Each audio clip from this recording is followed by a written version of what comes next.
Hello, and welcome to Coffee Time. Coffee Time is a space where magical humans come together for some real talk, strong coffee, and powerful introspections on whatever is top of mind right now. My name is Natalie, and I am your host for this channel and today's super exciting conversation. The idea behind Coffee Time is that you are in your favorite coffee shop, maybe cozied up with a book, and you begin to listen in on an intriguing conversation between folks at the next table over.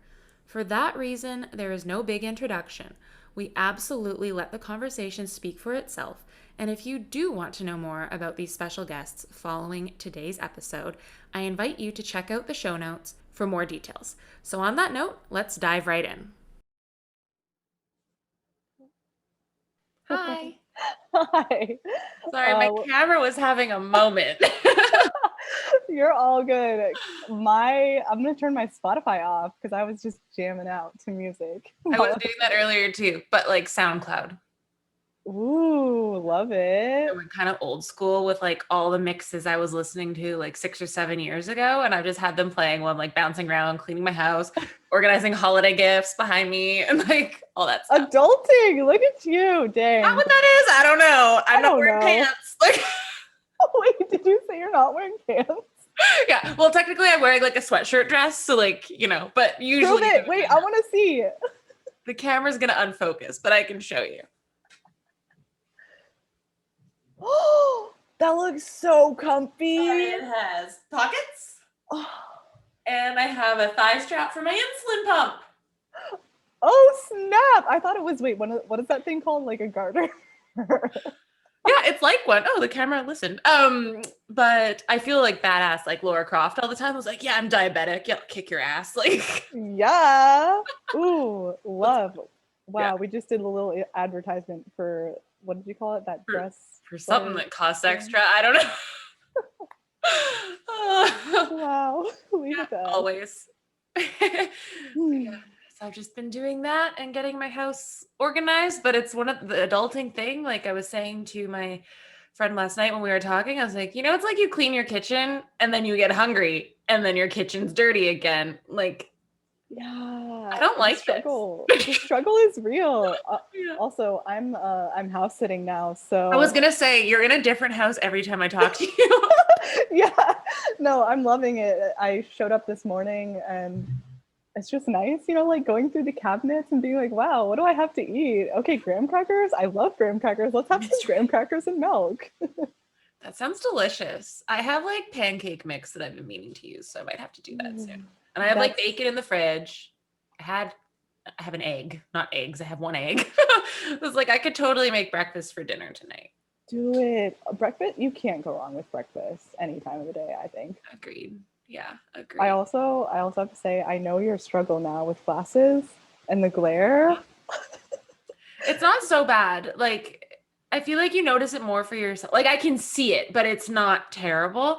I've had people comment before, like, yeah, I can see your face in your glasses. Like, can you just not? Like, why are we doing this right now? It's already hard enough being like, where do I stare at to know? I never know. I don't want to stare at that little circle up there. I want to look at your face. I know, but then you're like, I'm not actually making eye contact. It's a weird disconnect. It really is. Yeah. It's like, oh, we can just talk about intentional connection in a virtual space. Ooh, eye gazing. How about we just like eye gaze for this whole like 40 minutes? But will it actually be eye gazing or will it be like looking into the Zoom? I think it's just what I do all day, which is staring at a computer screen. Oh, yeah. Wow. What actually here, eye gazing? I have a question. Like, I think I know what it is, but I've never looked into it. And I was doing one of those checklists with someone the other day, like the yes, no, maybe checklist that I got through the erotic blueprint course thing. Yes. And eye gazing was one of the things. And we're both just like, is that just like looking into each other's eyes? Like, what are we doing? Can you explain? Ooh, okay. I mean, I'm very new to it, but yeah, there's something about, I've done this exercise in like a self-development setting where literally you stand, I forget. You couldn't do this these days. I feel like maybe I've done it too. I just didn't know the term. So that's why I was kind of curious. Yeah. So it's very intentional. I mean, in this case, we were standing like, I don't know, 6 inches apart from another human being. And yeah, and like that's it was real like, close.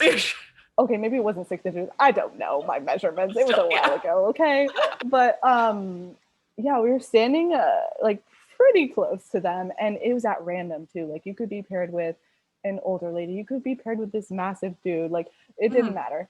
Um, and you're just like, I think they set a timer for a minute or two, and you just stared into their eyes, and it's crazy how, because they warned us. I think they warned us before. Maybe they did a So breakdown that is what afterwards it of like, is. It's this is just what's like happening. Where, intentionally holding eye contact yeah, and like yeah, silence. and Okay. like it at the end, like you kind of just like fall in love with them, which is weird. But uh, I would say that's probably maybe more in the romantic relationship. Because in this case, it brought up a lot of stuff, like depending on who was, I think I had a dude across from me who was bald and like kind of intimidating. And some people would like start laughing, some people would start crying. You just Mhm. brought up so much emotion. And you're literally not saying anything, you're just staring into their eyes, but it could I bring up did that memories. at Ignited Women's Summit. Ooh. And for me, it was definitely like the laughing and like I start to look away and then have to like pull myself back because it's that habit, right? But then we both just started bawling. Like it was just all the things came up. And I think whenever I've done an exercise like that, we did something similar at the glow up retreat when I went to Colorado, and you stood staring at someone and they would say, I see you. And you would respond, I am here. And I have chills just saying that. And you would do that Mm. for like 2 minutes straight. Um, and what I found was it's kind of that like this modality is used in a lot of different practices, I think, but that buildup of that container. And so every time that phrase was repeated, for me, it was like I brought another part of myself forward. And so I wasn't fully seen, but I was like bringing up more and more so I could start to be seen fully. And the big thing that I recognized in that specific practice, that time, was that for me to be seen, it also means bringing forward the parts of me that are pain and that I view as broken and like the lost parts. And so a big part was like the grief around my mentor passing.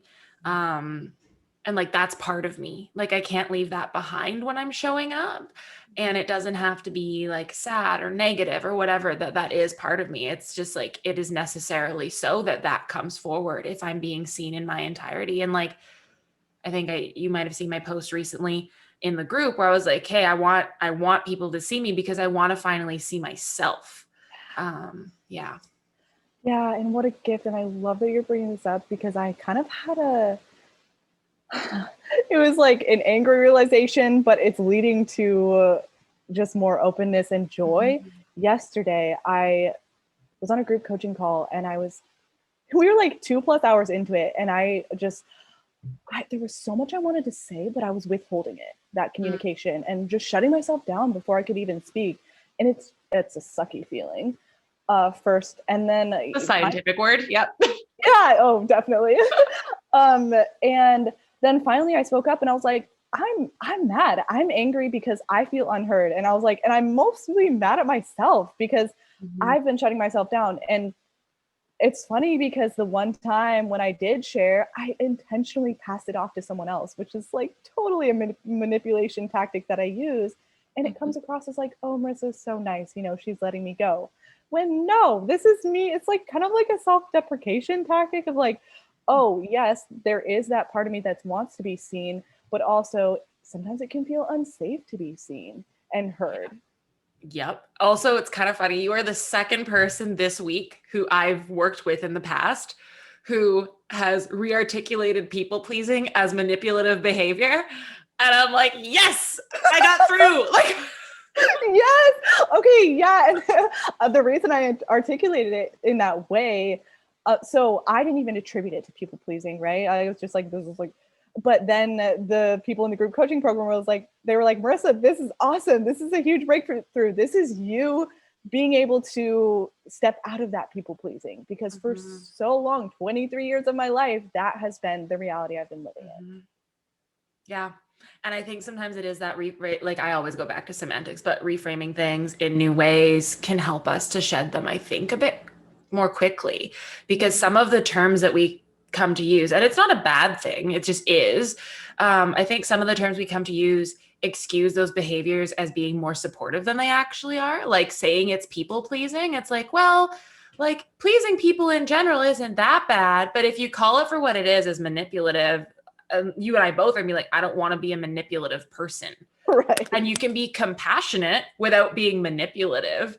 And so the people pleasing term kind of becomes like a bit irrelevant.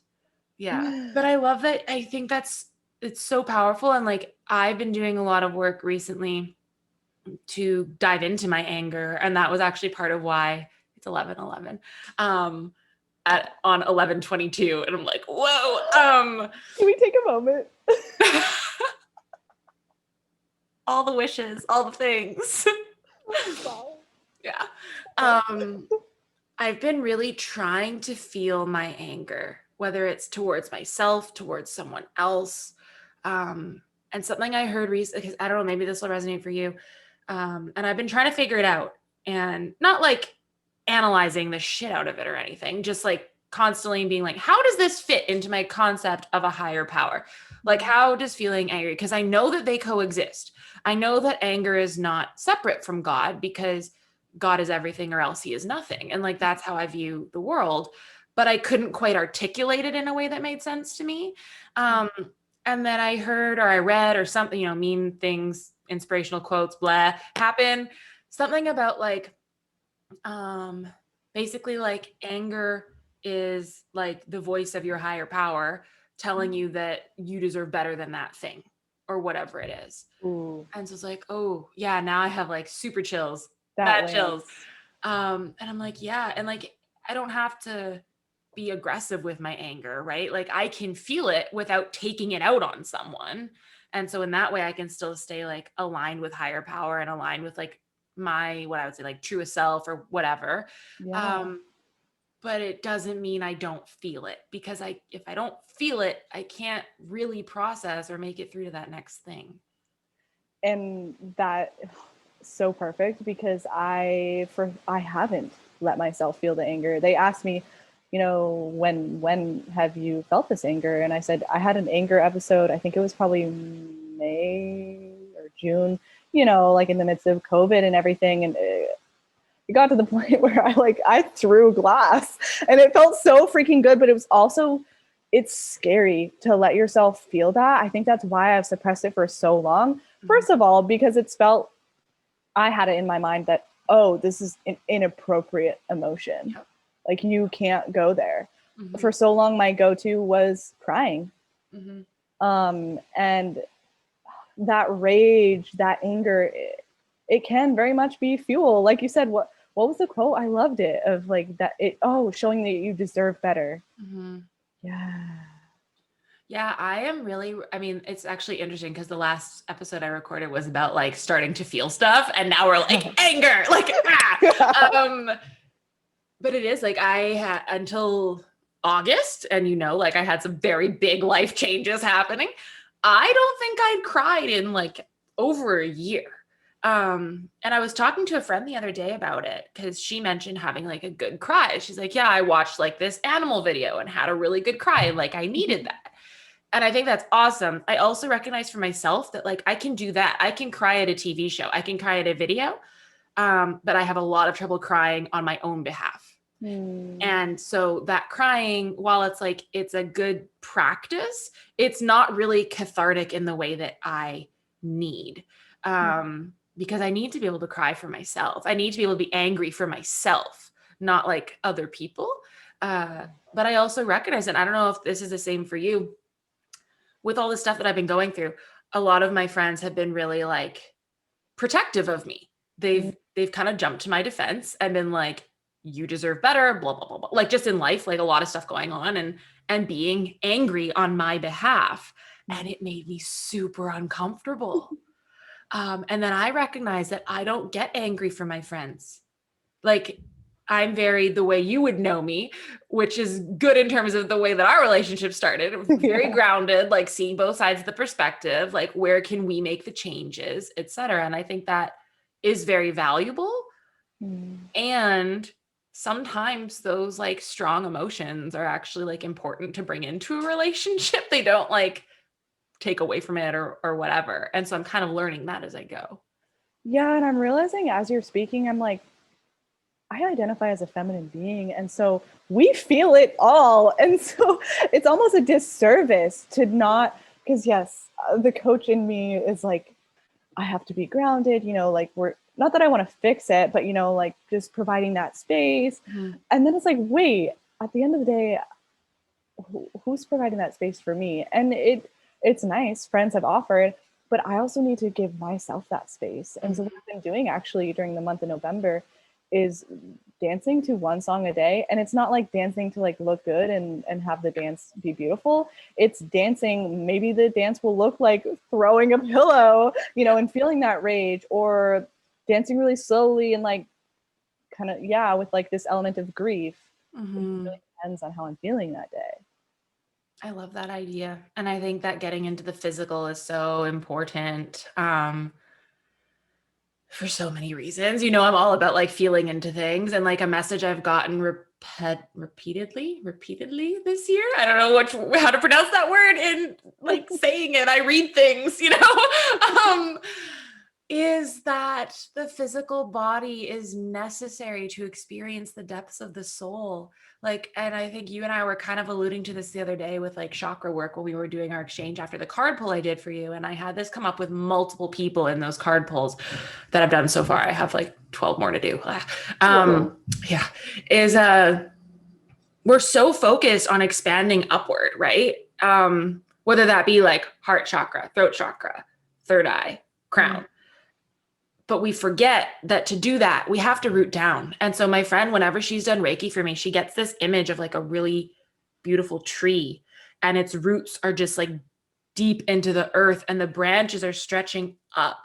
And I think that's it. Like we have to have that balance, which is why for you, I said like focus on your root, because like that is the foundation. Like that is so important. But I think that if we branch out from there to the like corporeal experience, it's about feeling, like physically feeling to experience soul. And the message I keep getting is like the physical body and the things that you feel are a map to your soul's truth and like the essence of this experience in this incarnation or whatever your belief is, right? Like the here and now, the soul being on earth. And I think that exercise you've been doing is like a really practical way of engaging those things, right? Like in one space. Yeah, oh my gosh. And I need to hear that over and over again because, yeah, I'm making it a practice in November. I'm probably going to continue it. But I think mm, there's so much here because I'm like, number one, yes, our root, like our power is our sexual energy. And so that for so long has been suppressed in me. And so it's been this kind of reawakening to, oh my gosh, this is my power. This is who I am. Whoa, what is this? Is this magic? It is. It totally is. And I think there's also so much power in kind of in like doing these exercises or kind of coming together as a collective. And whether it's dance or just like some somatic body work feeling together, because I think that brings it to a whole other level as well, Yeah, which you could probably talk about with Jaya stuff.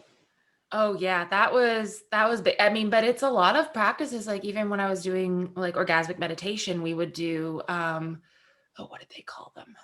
Turn on events. And so it was a bunch of conversation games that were meant to elicit the same like turn on experience that you have in orgasm or in the actual container of orgasmic meditation. Um, and it's that exercise of like one, like all of these modalities, like we've talked about, like, and I'm not a practitioner in them, so I don't want to talk like too fully, but it's that idea of building up a container. And you see this in like the erotic blueprint sexual blueprint stuff. You see it in like the kink community. It's like building up a safe container to then explore the thing, to find the edge. I was just talking to a friend about it in terms of like therapy work the other day. It's like finding the edge that does help you to cry, that does help you to get that release. But like, how do you build up the safe space for that to happen? And like, even you and I in our work together, it was building up a safe container so that we can explore. And I think that's kind of the initial part. And then it's like exercising muscles that you're not used to using, whether that's like saying your no, stating the first thought that comes to mind, letting your body move in the way it feels inclined to move without casting judgment, or like in terms of self-pleasure, like allowing your hands or your toys to like go where you feel the pull without judging why or what's to come, like just being present for that. What's to come? Yeah. I think it was the first time you got one of those before I did. Like, ayo. That's amazing. This is going on YouTube, Marissa, just so you know. I know. I actually was thinking about that as we were talking. I was like, this will be interesting to revisit. Also, Mother, wonder don't who's watch gonna this one. Yes. My parents are just used to it by now. It's fine. Yeah. I made that post the other day about buying plugs, and like 4 of my friends right away commented, including my brother, about a reference to butt plugs, which wasn't wrong. It's just not exactly what I was talking about. Oh, I totally thought you were talking about that. See? No, the first comment about getting toys, yes, that included a butt plug for anyone listening. Fact, come to me with questions, it's fine. But the second one, plugs, is for my ears. These are called plugs. Yeah. Okay. But my mom liked the status. I was like, oh, mother. It's really funny. But like, I mean, my Nana has shared like that first live that I did that we connected on. Yes. My Nana shared it. Like it just, they're just like, we want to support you. Like they don't really discriminate against the topics at hand. I love that. Yeah. It's just, it's kind of, it's cool. It's cool to see. But yeah, so there's that container, and where did that start with? But basically, like you were talking about the dance as a way of exploring that somatic experience, and then, the connection within a community. Yeah. And so I think that's a really good point though, too, because it's maybe not easy, but easier to do, I think, in like a smaller group setting, right? And like even with the seminar we did, like there were the moments where there was like all of us, and there were moments where there was less of us. And like with when I've done these turn-on events, it's like there's maybe 15 people. Yeah. And now I think it's figuring out like, okay, how do I create this container within like my Facebook group? And I think you're kind of doing like the same thing in your own way, right? Or over Zoom. It's so different when you're not in person feeling each other's energies. And I'm of the mindset that you can still feel the energy, over something like this, like Zoom, but some people just aren't as aware of that, or even just their own energy. They're not as present to it. Well, and some people I think are more empathic. Like I am an empath. So, and that's not the same as empathy. I want to make that clear. Like empathic gifts relate to like clairsentience. And so with that, I feel everything, and it's not difficult for me to connect over Zoom. And I think that's also why I have felt pretty supported through COVID connecting over Zoom, because the in-person energy can be too much. Yeah, introverts are thriving right now. Let me just say. I am. I mean, there's been moments, like definitely 3 months in without seeing another person, I was like, okay, I need like some face-to-face conversation.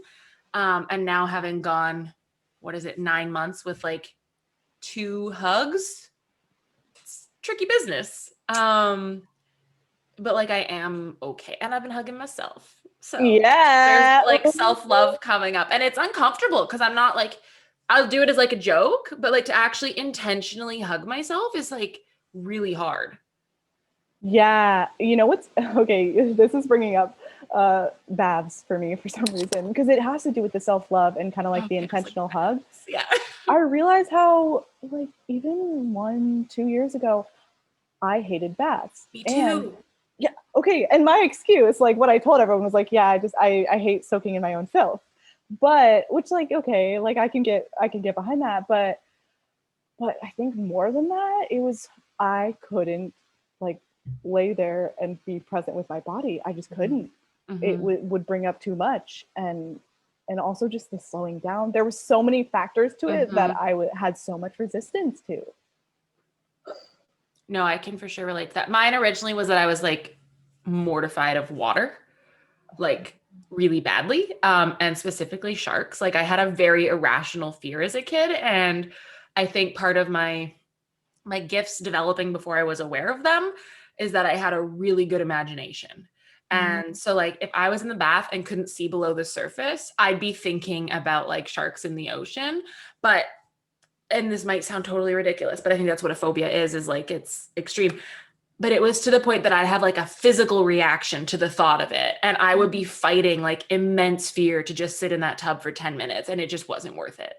And I've worked through that. I mean, I'm still not gonna like go into the ocean anytime soon. Like I'm potential once the pre-screening thing is in place for COVID stuff, which I think is like mid-December, I'm potentially going to Maui.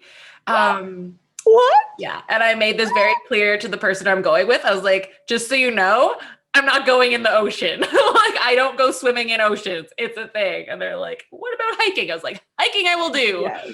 So we're fine. And like, I'll go to the beach, but like, I'll step in the water, but I'm not like swimming out in it. Like, Fair. not my jam, not worth the stress.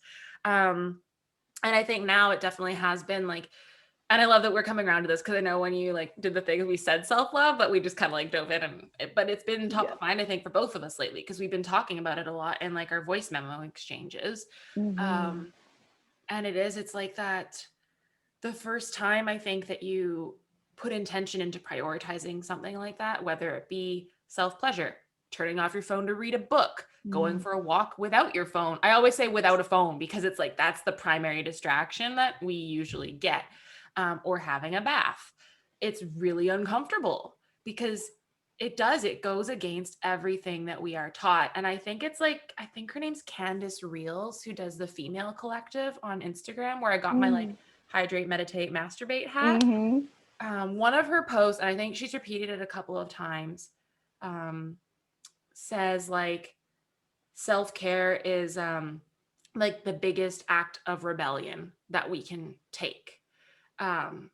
And specifically, I think it goes against and I'm not that well versed on this lingo, so I won't go too far into it, but it's a rebellion. It's a challenging of the narrative of capitalism to actually recognize that like we need to slow down and take care of ourselves. And it's like, yeah, you know what? I'm taking this bath. Fuck you. And so if it's hard to take it, dog agrees. Dogs. If it's hard to like, it's fine. It's real life. If it's hard to take that step for ourselves, you know, maybe that's a step we can take first, is recognizing that tie and going from there. I don't know. Yeah, I'm like, I think it's funny that it was like literally right after you were like, fuck you. And then the dogs were like, roar. Oh, it happened on my last recording too. I said something and the dog was like, yes. Yeah, I was like, it's a sign. Whereas my cat just like chilling, face planted into the. Hey, buddy. Oh. Yeah, rebellion. And it's similar to like with you and I. This helps, I think. It's similar to with you and I growing up in a religious upbringing and then going into the realm of self-pleasure, whatever that looks like not necessarily saying masturbation, just any kind of self-pleasure, like a person, and then more specific, I don't know the right way to word this with like not buying into like gender binary, but I'll just use the terms, like a woman, especially within the realms of like the church, a woman going after her own pleasure. Like that doesn't, God forbid. God does forbid. So like like that, it's those things that we can do that tear those narratives down and start to really challenge those constructs. And I think that is huge. And it's like my own little mini protest in my bathtub, like, you know. Oh my gosh. I'm just like picturing signs. Oh my gosh.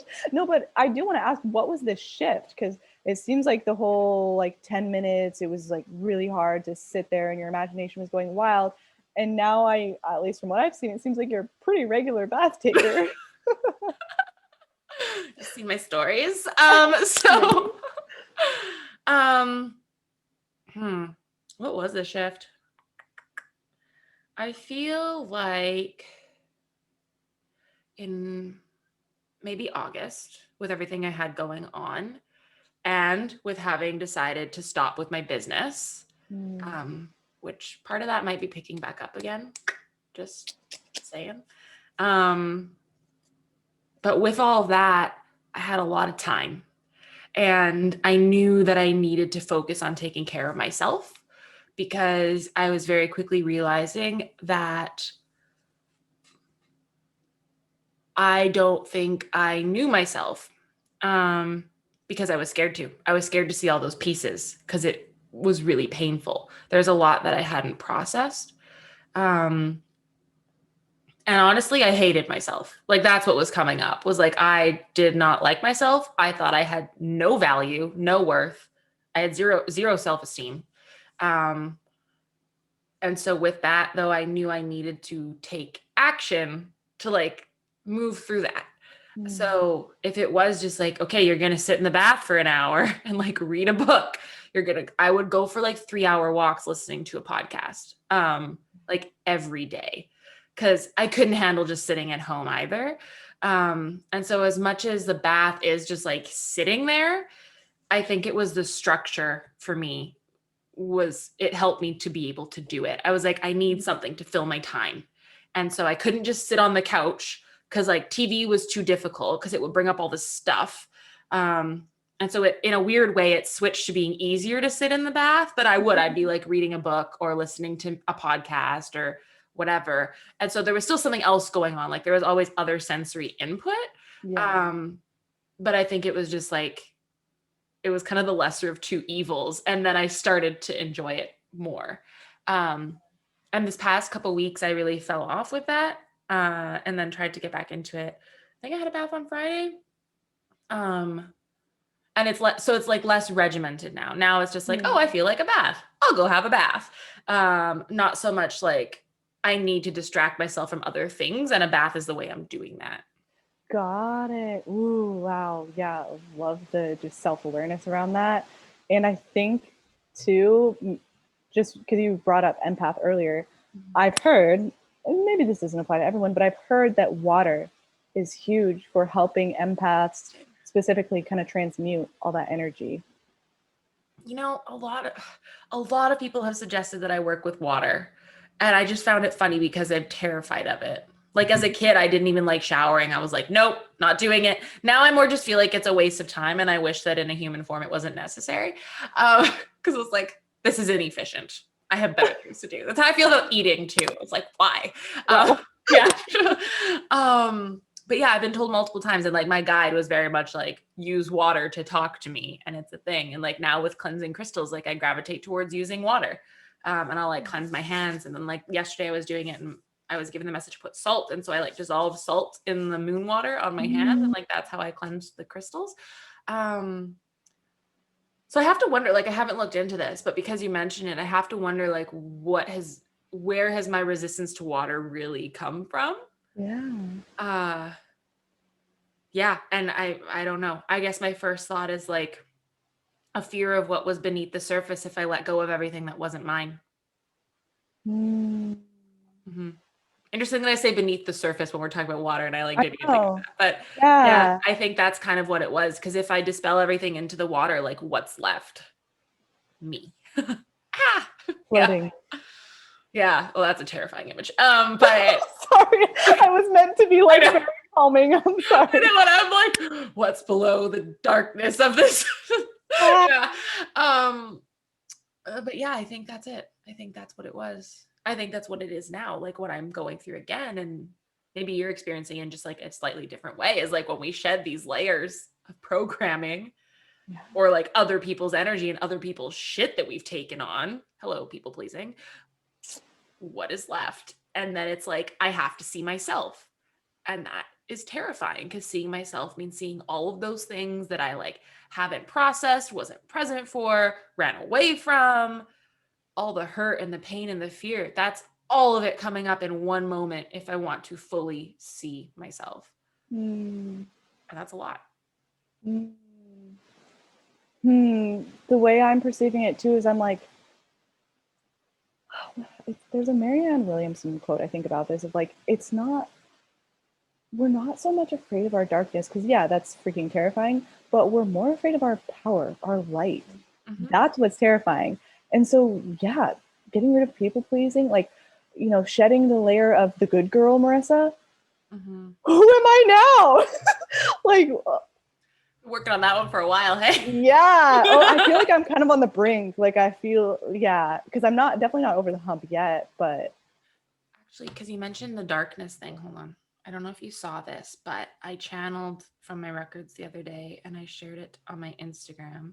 And there was ooh, something about that. And I was feel there a like, picture of a tree? yeah. Yeah. Um, Deep. is this it? Yeah.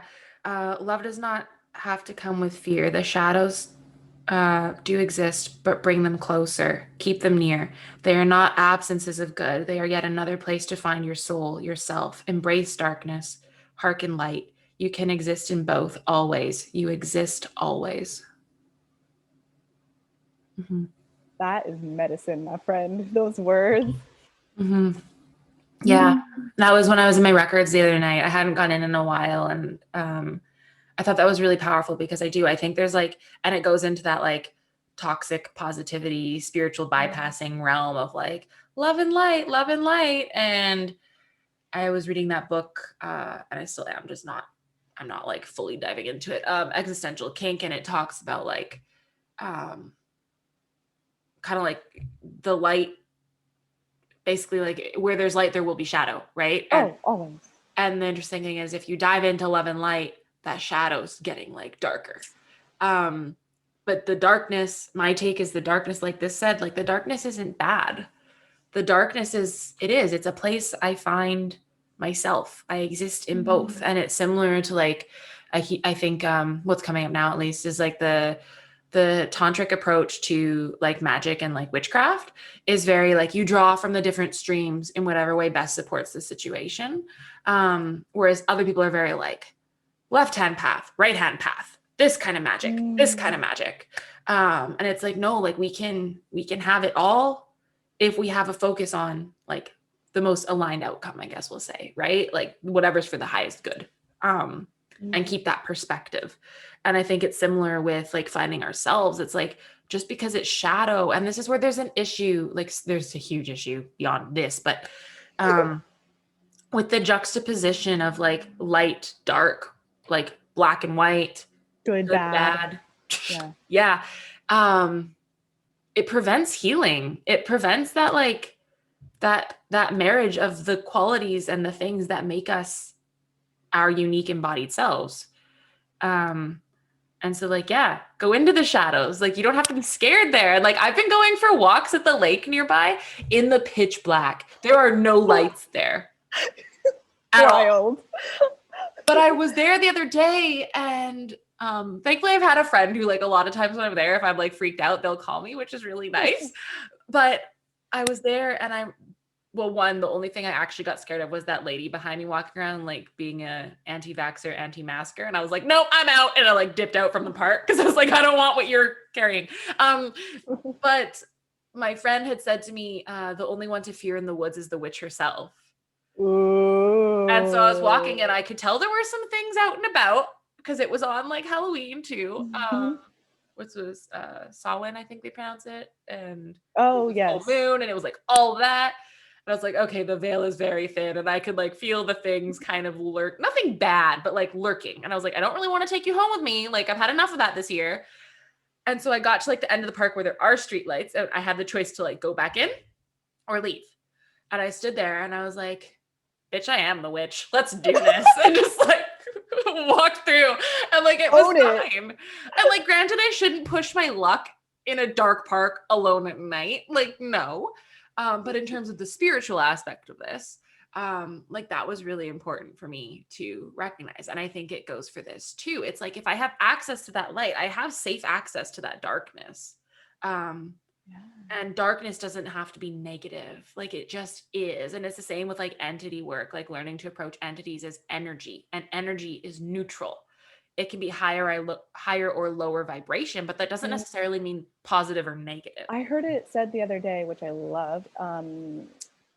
It was like the deeper you go in the darkness, the more light you can uncover. I'm just like, so true, so true. And that's why I think there has been this at least I've noticed, maybe it's because I'm getting more into the spiritual and like heart-centered realm as opposed to like the logic, we're going to go to this workshop, we're going to get this result, right, of personal development. It's like more spiritual, my path of shadow work. And I've noticed, yeah, people have been more, maybe it's always been this way, but at least in my circle, I'm like, people are into this, like we're wanting to dive deep into the shadow work Mm-hmm.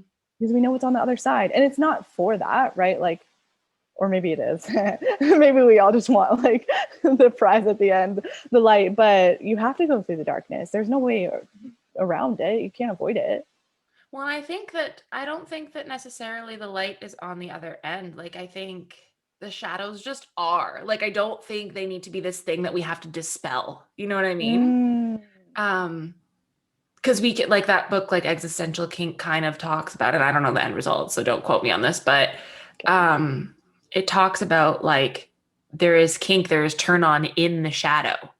And so the shadow can still be supportive. Like it's not this thing we have to clear away. Like it just is part of Right. us. And I think the sooner that we can accept that and find the value in it, the sooner we can like experience that really cohesive, supported existence. Yeah, like not seeing it as like, okay, this is shadow work, this is like deep and dark, and it's okay, like I just need to work through it, then I'll get to the other side. Mm-hmm. But that it like very much is, I don't even know the word that I'm, it's like it's one and the same, or like they go hand in hand. Mm-hmm. Yeah. Yeah. And I think that goes back to like wherever there is light, there will be shadow. So it doesn't go away. It's just that we learn to perceive it differently, I think. Yeah. And okay, kind of like, because I know this is like kind of vague and conceptual. So just to give an example, because I think this is a good example, a recent one of Yeah. the light and the dark. There was a lot coming up for me around a guy that I'm seeing, and I was getting very anxious, and a lot of my shadows were presenting themselves, let's just say. And I was, it's like those tough conversations, those hard conversations that you don't really want to have because you feel very naked and exposed, and you're like, oh my gosh, like, are they even gonna like me? But at the end, like, it just creates so much more intimacy because that is what it is to be human and to be able to share just what was on my heart, what was going through my head, all the stories I had made up, Mm. and to have him be able to I don't want to say console me because it's not like, but for him to reflect and share like his experience, Mhm. and we're totally walking into new territory and these uncharted waters. Water. And it's beautiful to be able to go through that together and both be willing to commit to the Mhm. darkness and shadows that are going to come up along the way because they Same, are. girl, same. um, no, I love that. And I had an experience like that this week, which I told you about too, which was very much like sharing my anxiety and like not to have that person comfort. It wasn't that. It was just like, hey, this is the state of affairs. This is what I'm processing and being able to just verbalize it, name it. And that's really important so that they can know what space I'm holding for myself and that kind of thing. And just to share that level of the journey, I think is really important. And like, especially in times of COVID, when you're meeting someone online, it's like, they're not seeing this. It's like anything you want to hide, you actually could, True. right? But then you're not going to actually get to know this person in like a vulnerable, meaningful way. So it's kind of figuring out, and like this person I'm talking to and I have been discussing that. It's like we want to show up for those conversations and those things and like share the things that make us tick and like all of that. Cause otherwise we're not gonna know. Like we're Yeah. just not.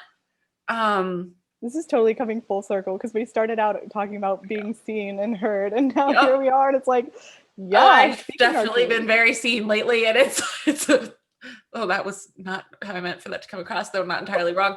And it's definitely uncomfortable. No comment. Oh, leave it to me to end a conversation that way, right? Oh, I've definitely been very seen lately. We'll talk after. No, but it's true. It is true, and it's that unraveling of showing up for myself more means I can show up more wholly for other people, and showing up more wholly means not wholly, wholly, um, means bringing all of it, Mm. that integration of shadow, embracing of the darkness, and like finding the turn on in it and finding the Oh, excitement in it. And that for me, the big thing has been shifting from fear to excitement, because a lot of the times what I interpret as fear is actually excitement. It's just something I have not done before, so it's fucking uncomfortable. yeah, and you actually helped me reframe this, I think, because yes, I've never met this dude in person. And I'm freaking scared, right? And like kind of avoiding it because I'm scared. In fact, we had an opportunity this week to meet up because I'm house sitting, but I was setting boundaries. This wasn't like a I'm scared and I don't want to. It was like, oh, I already have a busy schedule, so another time. That's fair. So there's a difference. But yeah, you helped me reframe it of like, I think it was you, yeah, who was like, I think that's I excitement, remember that. Marissa. Yeah. Yeah. It's just like before you go on like a giant roller coaster. I mean, I like roller coasters, but there's still always that moment of like fear, which part of it is probably legit because like you can die. But Yeah. for the most part, it's excitement. It's that like queasiness in my stomach, that buzzing through my body. And there's that anticipation. And it's Yeah. like, it'd be really easy to step away from it, or I could just do the thing and exercise that muscle that I'm not used to exercising and see what happens. Yes, that was me 100% right before I bungee jumped, which never again. But I mean, it was a God, I cool saw experience. that and I was like, I could never, like, not my jam. 100%. No I thanks. mean, I forgot how much I hated the feeling of weightlessness. I don't know what I was thinking. I wasn't thinking, but did it for because my friend did it, and we were in New Zealand, and that's where bungee jumping was invented. So why not? But yes, that exact feeling of queasiness and like, what am I doing? And but then afterwards, I was freaking on fire, like unstoppable, invincible. Felt like I could just take on the world. So yeah, I just need to remember that and channel that and hone in on it when I am approaching situations like this where I'm terrified. I love that. Yep. Oh, full circle moment. I love you. You're amazing. I have enjoyed all of this conversation. I love Um, you. This is so special. Thank you. I know it's like it's really cool like coming together to do these I mean because we've done a couple of recordings together now, but mostly for like Yeah. your show. Um and it's just really neat because of like the way our relationship has unfolded and developed over time, and I just yeah, I appreciate you so much. So thank you for everything you've shared today and for showing up for this. Thank you for holding the space. This is so, like I said, special, and I am feeling fully seen and heard, and I want to thank you for that. You're very welcome. Thank you. Hmm. Thank you so much for tuning into today's episode of Coffee Time. Before you leave, don't forget to hit that subscribe button. And if today's show resonated, I invite you to drop into the comment section and share whatever personal introspection came up for you today. Anything you can do to help make the show more accessible is super duper appreciated. Until next time, I am your host and coffee drinking companion, Natalie, wishing you a beautifully caffeinated day.